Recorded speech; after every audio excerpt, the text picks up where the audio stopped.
America ने आव्रजन नियमों में बड़ी सख्ती करते हुए 75 देशों के नागरिकों के लिए इमिग्रेंट स्थायी निवास वीजा प्रक्रिया पर अनिश्चितकालीन रोक लगाने की घोषणा की है।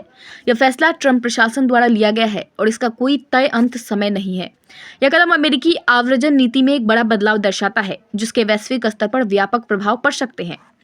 21 जनवरी 2026 से अमेरिका ने 75 देशों के नागरिकों के लिए इमिग्रेंट वीजा प्रोसेसिंग को अनिश्चितकालीन के लिए निलंबित कर दिया है। यह निर्णय ट्रंप प्रशासन की कड़ी आव्रजन नीति का हिस्सा है। ट्रंप प्रशासन ने स्थायी रूप से अमेरिका में रहने और काम करने के इच्छुक लोगों के लिए जारी किए जाने वाले इमिग्रेंट वीजा पर रोक लगाई है। यह निलंबन व्यक्तिगत मामलों पर नहीं, बल्कि राष्ट्रीयता के आधार पर लागू किया गया है। यह फैसला अफ्रीका, एशिया, लैटिन अमेरिका, मध्य पूर्व और पूर्वी यूरोप के कई देशों को प्रभावित करता है। पर्यटक, व्यापार, छात्र और स्थायी कार्य वीजा इस फैसले के दायरे में नहीं आते, यानी रोक केवल स्थायी निवास मार्गों पर है। अमेरिकी विदेश विभाग के अनुसार यह फैसला उस कानूनी प्रावधान पर आधारित है जिसके तहत ऐसे आवेदकों को वीजा देने से इनकार किया जा सकता है जो भविष्य में सरकारी कल्याण योजनाओं पर निर्भर हो सकते हैं।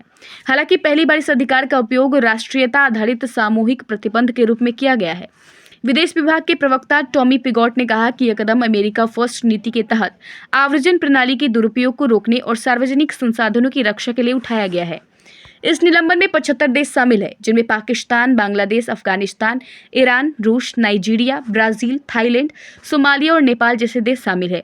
ये देश कई महाद्वीपों में फैले हैं, जिससे ये नीति हाल के वर्षों की सबसे व्यापक राष्ट्रीयता आधारित आव्रजन पाबंदियों में से एक बन जाती है।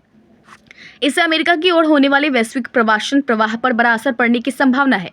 यह प्रतिबंध पर्यटन, व्यापार, छात्र और अस्थायी कार्य वीजा पर लागू नहीं होता है, जिसमें खेल आयोजनों से जुड़ी यात्राएं जैसे आगामी फीफा वर्ल्ड कप भी शामिल है। दोहरे नागरिकता वाले व्यक्तियों को छूट मिल सकती है यदि उनके पास किसी गैर सूचीबद्ध देश का पासपोर्ट हो। यदि किसी यात्रा को अमेरिकी राष्ट्रीय हित में माना जाता है तो अपवाद संभव है। हालांकि जिन इमिग्रेंट वीजा को मंजूरी मिल चुकी है लेकिन अभी